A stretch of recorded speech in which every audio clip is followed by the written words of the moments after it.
Hi, everyone. I'm Larry Buckland, pastor at Suncrest United Methodist Church. I want to welcome everyone to another episode of the Rambles on. Hey, Mark Markle with us again. How are we doing? I'm doing great. I'm looking forward to this discussion about the Gospel According to Ted Lasso. Who? Ted Lasso. You don't know it? Yeah. Yeah, that's going to be a lot of fun.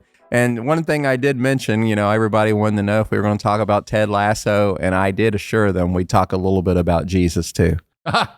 Yeah, because the questions are always, it's not what would Jesus do, but what would Jesus have me do? I think that's important. Exactly. So let's start with the issue of you can do 7 sermons on a TV show called Ted Lasso. Why this show? And what about it provides enough opportunity for 7 sermons? Well, Ted Lasso to me just resonates about relationships. It's happens to be a television show that has soccer in it. It's based out of England with an American football coach that gets hired to go and coach this soccer team, which he's never done before. But the whole show is just about relationships. It's about how to talk with people, how to listen. I resonated with it during the season of COVID. My wife and I, it was recommended to us. We started watching it. We couldn't stop watching it.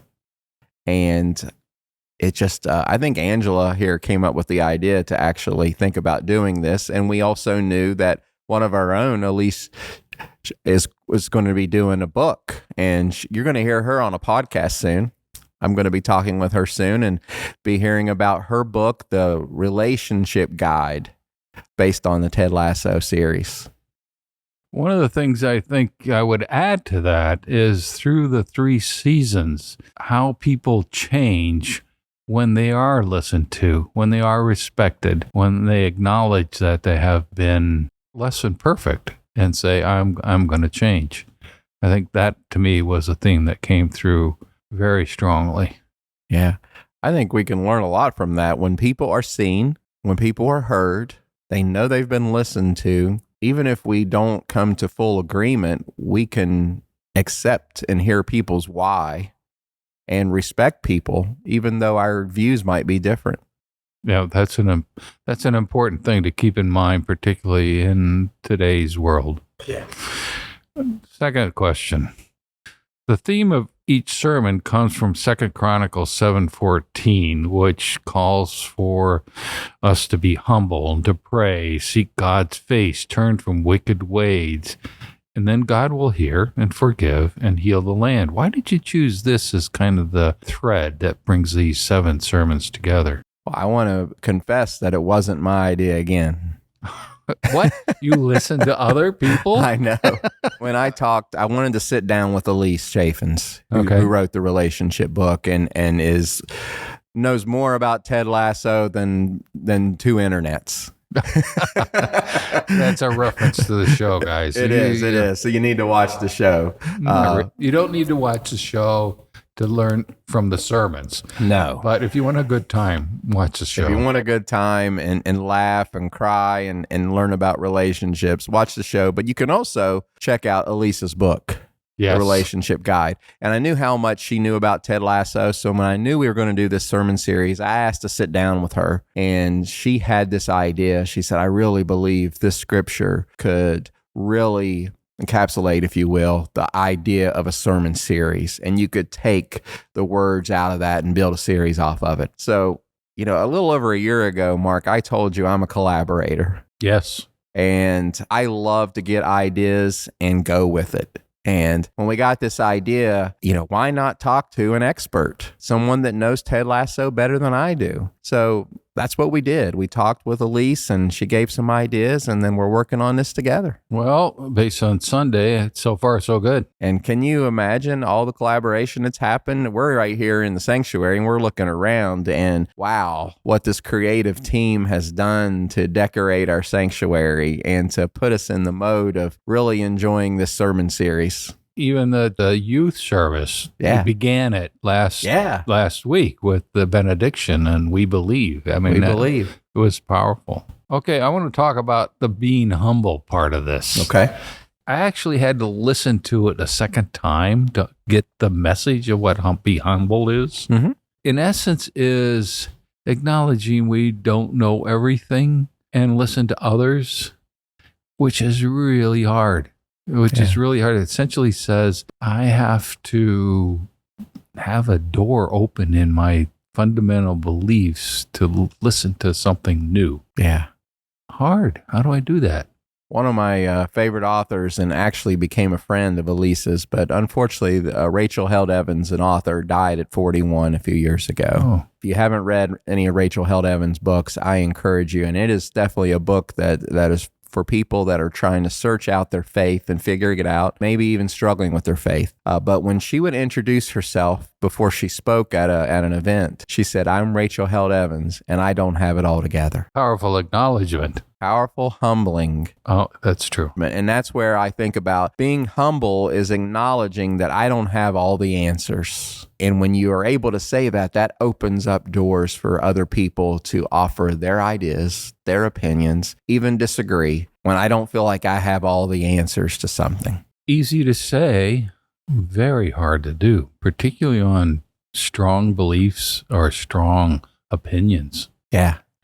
How do we approach somebody who is of that nature without getting into a head-to-head confrontation?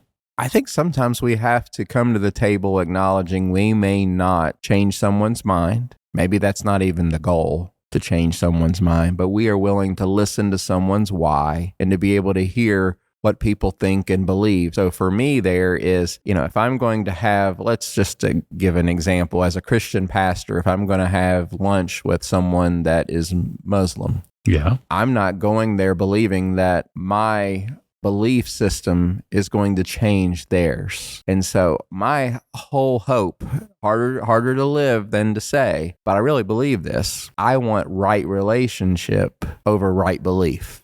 Elaborate on that. I can have a relationship with a friend of mine that's named Nasser, that's Muslim, and have lunch, dinner with him, talk about things, and recognize that his worship is holy, just as he has recognized worship in the Christian church as holy. There was a time he was at a Christian service with his family, and I was there, and there was a baptism that took place, and he sent me a text message shortly after the service and said, "Pastor, may I go up and touch the holy water?" Really?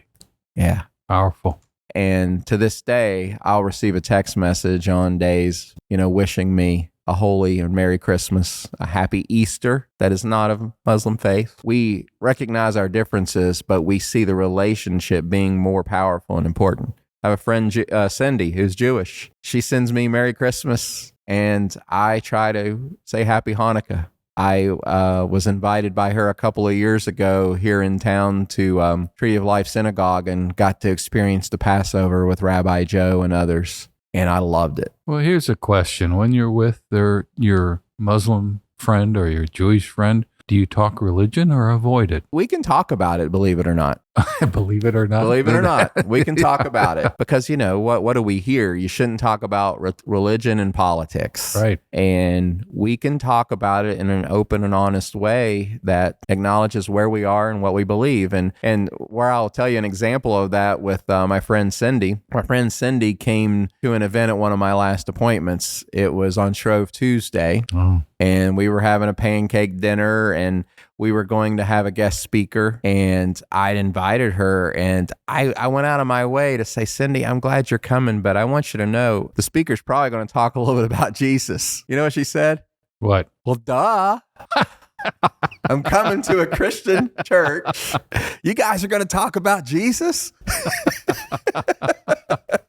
She's well-centered. Oh, she is. And so she was completely fine. And I was the one that was hesitant. Yeah, that's true. You were the one that was concerned about her. Yeah. And she says, "Wait, let me take control of my own. I know what I'm doing." Exactly. It gets me back to one of the things you said in the sermon was about we need to see other people where they are. If we assume we know where they are, we're starting off on the wrong foot. Yeah.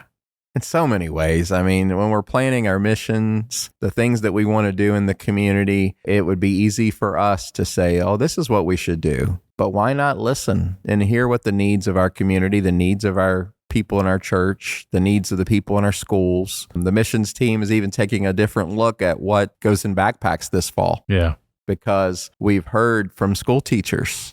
We've listened what the needs are. We sometimes just presume we already know, and it's been great to be able to say we're listening and responding. Okay, here's one from left field. All right. Who said, we need to see others through Jesus's eye. Yeah. Jesus didn't see everybody as a plus, maybe the best way to say it. The people selling things in the temple, the Pharisees and other Jewish leaders. How do I reconcile with, love God and love your neighbor? I will go back, and this might be a left field back at you. Okay. Is that I talked a little bit about what it meant to be humble. And one of the things that we talked about was being able to know that we are flawed, and to be able to know that, and to be willing to be coached, even corrected. I believe Jesus saw everyone as a human being that was created in God's image. However, Jesus was not afraid to point out if you were going down the wrong road, especially the way you were treating others. That's true. In the instances that I cited, it was not their belief. It was how they were treating others, the sellers or the Pharisees. He went in turning the tables, not because of what they were doing. It was the effect it was having on the marginalized, the effects that it was happening on those who were without. And so Jesus was saying, we can't turn this place into this den of thieves. I would say the same thing with the Pharisees and Jewish leaders, because they were standing in the way of the people seeing and having God in their life. It was through them only, and through the laws that they wrote to see God. And that makes a lot of sense. That was being in the way. So when I mention coaching, now I'm thinking about Jesus was that old style coach that people aren't so happy to see all the time now, that kind of got in their face and coached them up a little bit and said, you can do better, but the difference is Jesus was ready to send us back out there to do better. Yeah, that's true. Go do it. Go and sin no more. Go and do better. Love your neighbor. Yeah. And the story of Ted Lasso is a lot like that too. Wait a minute. We're not saying Ted Lasso is a Jesus figure, are we? I'm saying Jesus examples were displayed in Ted Lasso. Okay. I'm not saying Ted Lasso's Jesus. Good. I wanted to make that clear. But I am saying the example, just like let's let us and our listeners think about people in our own lives that we can give exemplary impacts that have come from people that have definitely shared the love of God. And that's what I believe was happening with Ted. I would say he genuinely looked at other people as people, listened to them. I don't want to make the mistake of it was based on his understanding of God. Yeah. That's not straight. But I will say, in the Wesleyan belief of prevenient grace, that God is at work in us, even when we may not acknowledge it, and that grace becomes justified. That's another sermon series, but I look forward to that. Yeah, I would like to have a conversation with you about the various forms of grace from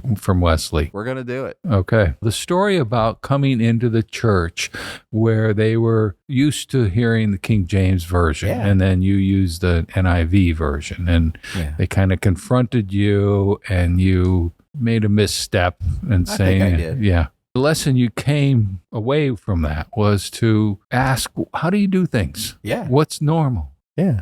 Quick background for our listeners is that I was a part of a rural 5-point charge in Ravenswood, West Virginia. I was pastoring there, and all the churches I've come to find out actually read from the King James Version for their preaching. In the whole charge? In the whole charge, all 5 churches. Being a new pastor that had been an associate pastor in a larger church, they read not from the King James Version. And so I was reading what I had learned as an associate from my senior pastor, and about a month in, these men from the church circled around me as I finished the sermon and was getting ready to head to the next church. It was a team meeting, if you will.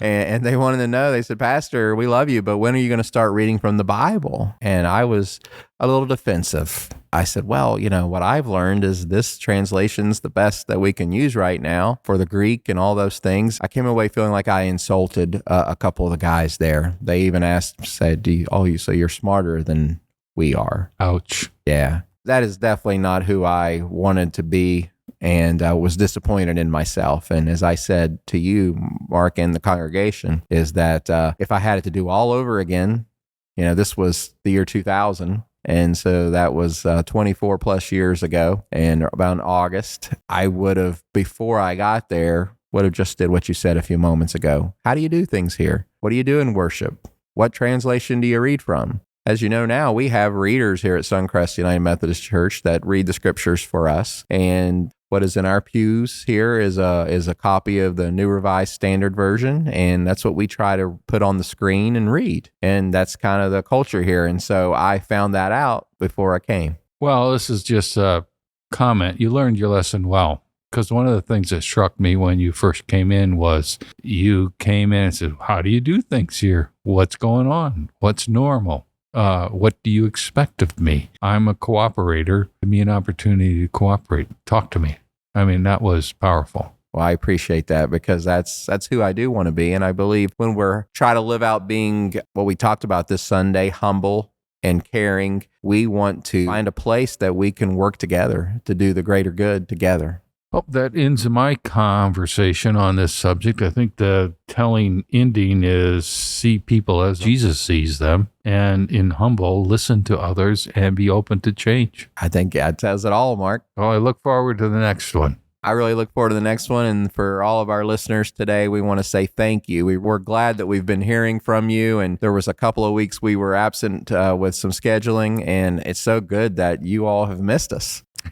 Yeah, I've heard that too. Somebody walked up to me and said, what happened last week? Were you sick? And I said, no, we just couldn't make it. I was in the grocery store and somebody, where's the podcast? And so we're glad that you all are listening. And so because you are, we hope you'll share it and tell others about it and subscribe and get other people to do the same. So come and check us out at suncrestumc.org, or come and see us in person. We'd love to meet you. All right, more Ted Lasso's coming up, and also a lot more Jesus too. Yeah. So have a great week, everyone.